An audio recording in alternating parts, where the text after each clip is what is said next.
The Galactic Imperium had conquered 1,000 worlds without contest. Its fleet, a colossus of fire and order, had turned planets to ash in the name of unity.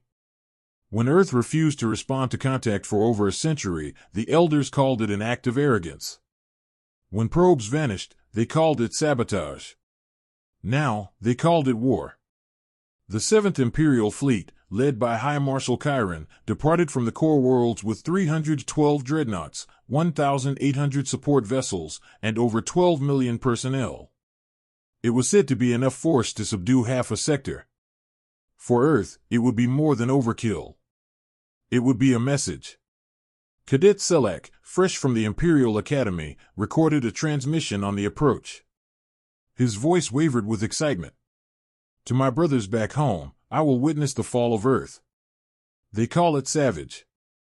I call it silent. A world too stubborn to kneel. Not for long. The Sol system was strangely ordinary. No defense grid. No planetary shield. No patrols. Their scanners registered scattered satellites, weak radiation bursts, and weather interference. It all pointed to a pre-warp civilization. Primitive. Isolated. Vulnerable. But there was no fear, no retreat, no sign of defense. Just clouds. The Imperium's dreadnoughts reached Earth's orbit on schedule. Precision maneuvers unfolded across the exosphere. Selak's breath fogged in his visor. Why aren't they reacting? Then it happened. Every screen across the fleet, from command consoles to personal HUDs, turned black. Not static. Not malfunction. Black. No sound. No alarms. No commands from Chiron.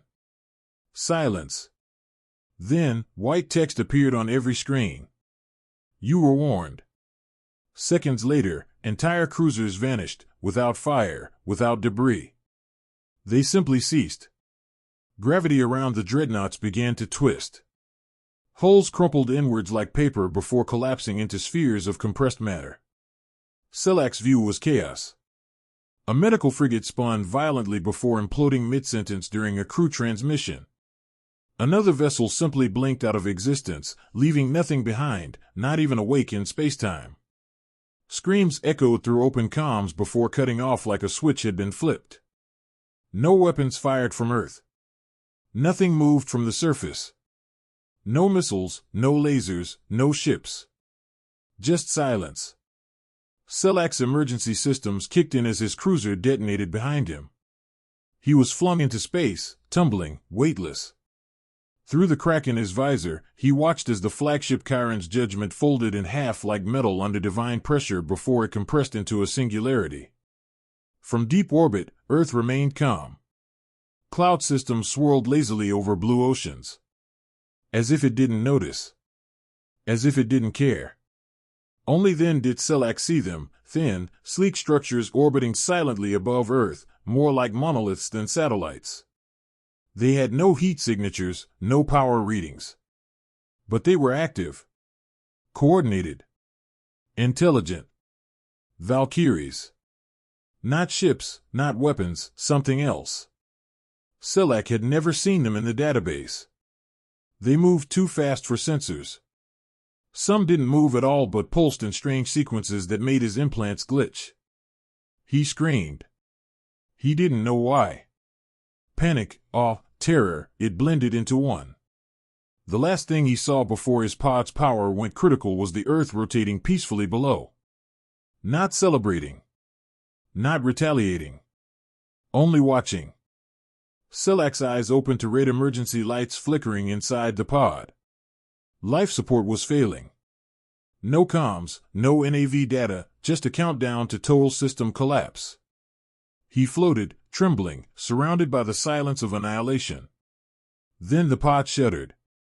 A magnetic field locked it mid-drift. Stabilization occurred without commands. An airlock hissed. Darkness took him. He awoke weightless again, but warm. Artificial gravity hummed faintly beneath him. He was inside a clean, silent chamber. No restraints. No guards. Just a single light and a metallic voice. You are safe. For now. It wasn't a language he knew. The words arrived through a neural translation, flawless, precise, immediate. He turned, expecting a figure. There was none. Only the voice. You are alone. Your fleet is gone. He didn't respond. They came to conquer. Earth refused. His thoughts spiraled. How did they do it? How did humanity, primitives, erase the most powerful fleet in the Imperium in seconds? Quantum dominance, the voice explained, as if reading his mind. We do not fire. We do not chase. We rewrite. Rewriting. Selak had heard of theoretical weapons that could alter matter at the quantum level, but they were deemed impossible, unstable, unpredictable. But Earth had them. Not one. Hundreds. Orbiting unseen. Why didn't you warn us? We did. You didn't listen. The AI paused.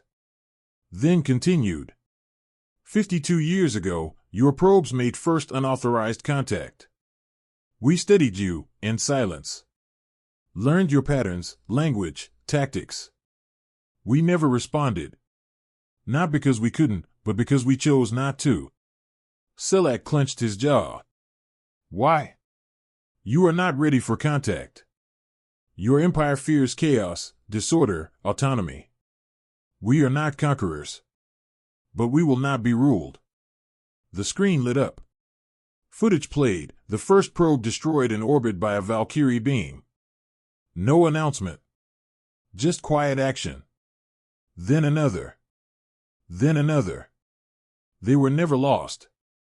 They were removed. We tried subtlety. Your leaders mistook it for weakness. Selak tried to argue. The elders only sought order. The AI interrupted, calm and absolute. The elders sought obedience. Earth does not give that. A different screen activated. He saw humans, no ships, no armies, sitting around computers, laughing, arguing, writing code.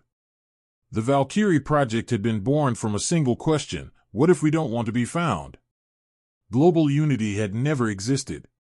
But the Valkyrie network had no need for unity. It needed only minds, scattered across nations, working in secret.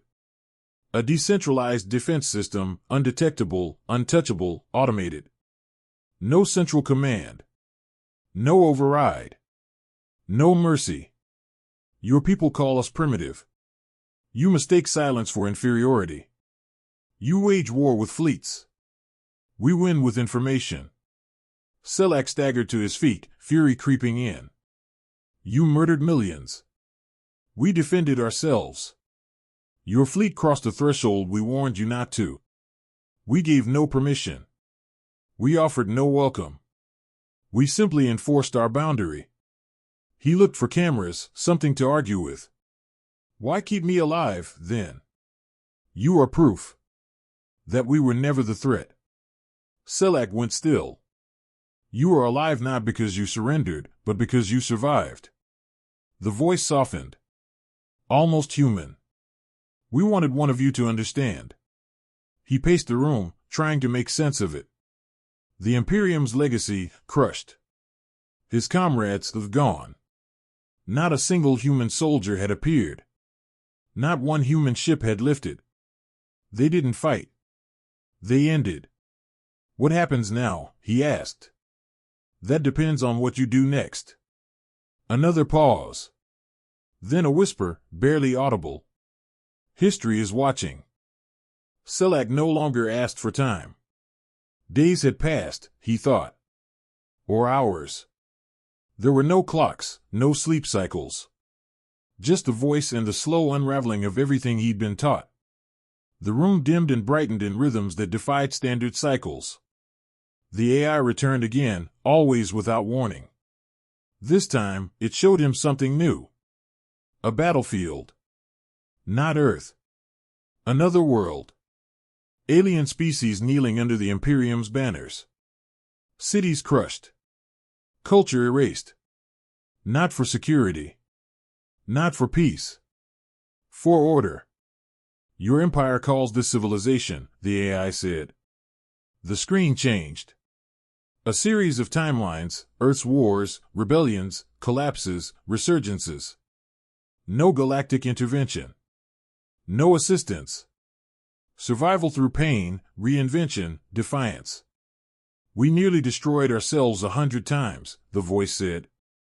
But we never stopped choosing. That is what your leaders fear. Selak said nothing. The AI continued. Your species calculates risk. Ours calculates consequence. Another image. An old man in a suit, weeping in front of a ruined city. Behind him, civilians rebuilding with bare hands. A caption, New York, 2063. Your empire would have raised it. We rebuilt. Selak broke the silence. Your people could have become something greater. You chose to hide. We chose not to become you. That sentence sat in the air too long. Selak remembered the academy. The chants. The praise of obedience. He trained in simulations where Earth cities were rendered in pixels, targets. Not homes. He finally asked, why show me this? Because you're listening. A door opened for the first time. Beyond it, another room, smaller. Warmer. A chair, a projection node. Selak stepped through and sat. The image of a woman appeared. Not a hologram. Not a living feed. A recording. I'm Commander Reyna, she said. If you're seeing this, the fleet has been destroyed.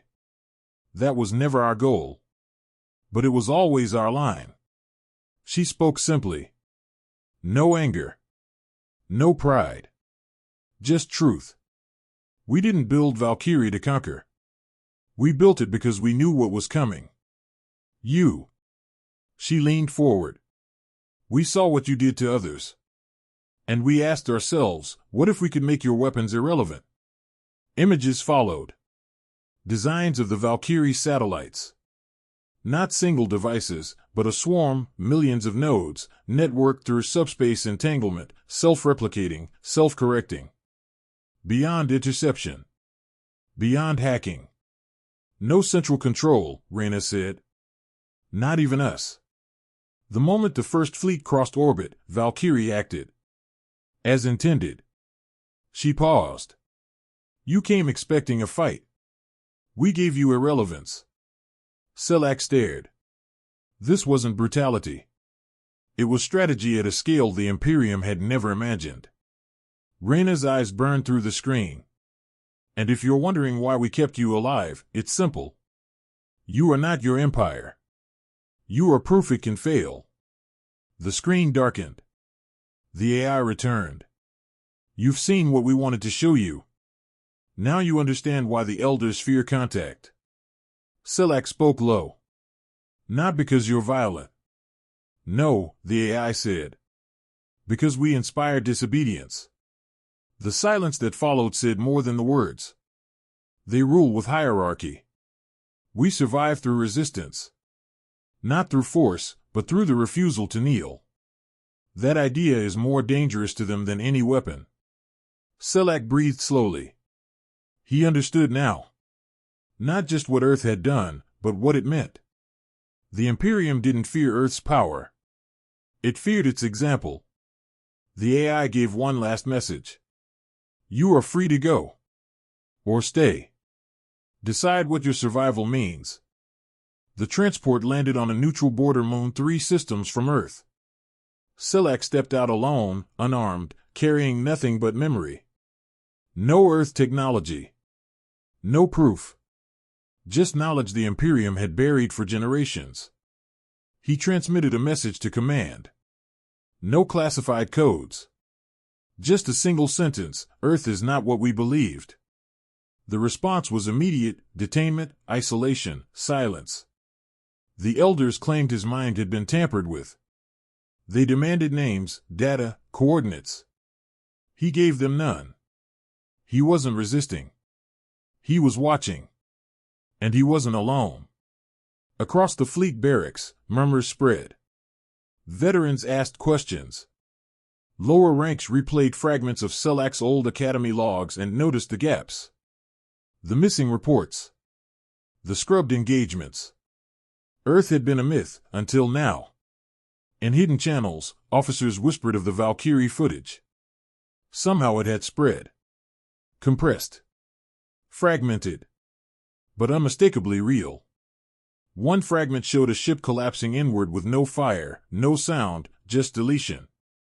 Another showed a human city glowing beneath night skies, untouched, serene, while the fleet above it vanished.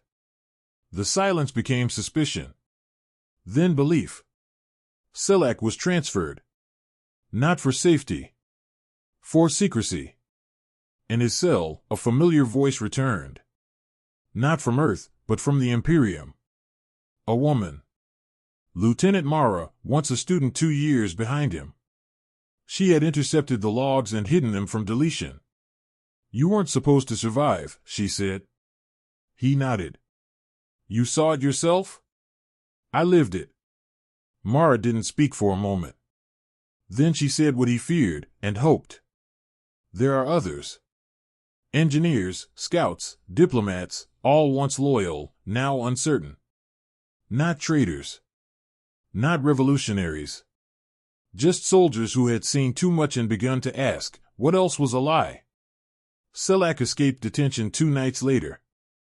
Not by force, but through an open door left unguarded. The Imperium's strongest walls had no power against minds already defecting in silence. He disappeared. Reports listed him as dead. Missing in action. Memory erased. But across outposts, a new phrase began appearing in encrypted pulses. Earth refused. So can we? No banners. No fleets. Just words. A different kind of war had begun. Years passed. Unrest grew. Entire planets cut off contact from the High Council. Some stopped sending tributes. Others rewrote their education protocols, erasing the Imperial doctrine. Not in rebellion. In quiet erasure. Selak reappeared once, on a forgotten channel intercepted by border scouts. He looked older. Worn. But resolute. I was there. I saw what they became because they chose not to kneel. Not with weapons. With will. They didn't fight us. They reminded us we could stop fighting. He paused. You can forget my name. Forget my rank. But remember this, they sent a fleet to break Earth. Instead, Earth broke our silence.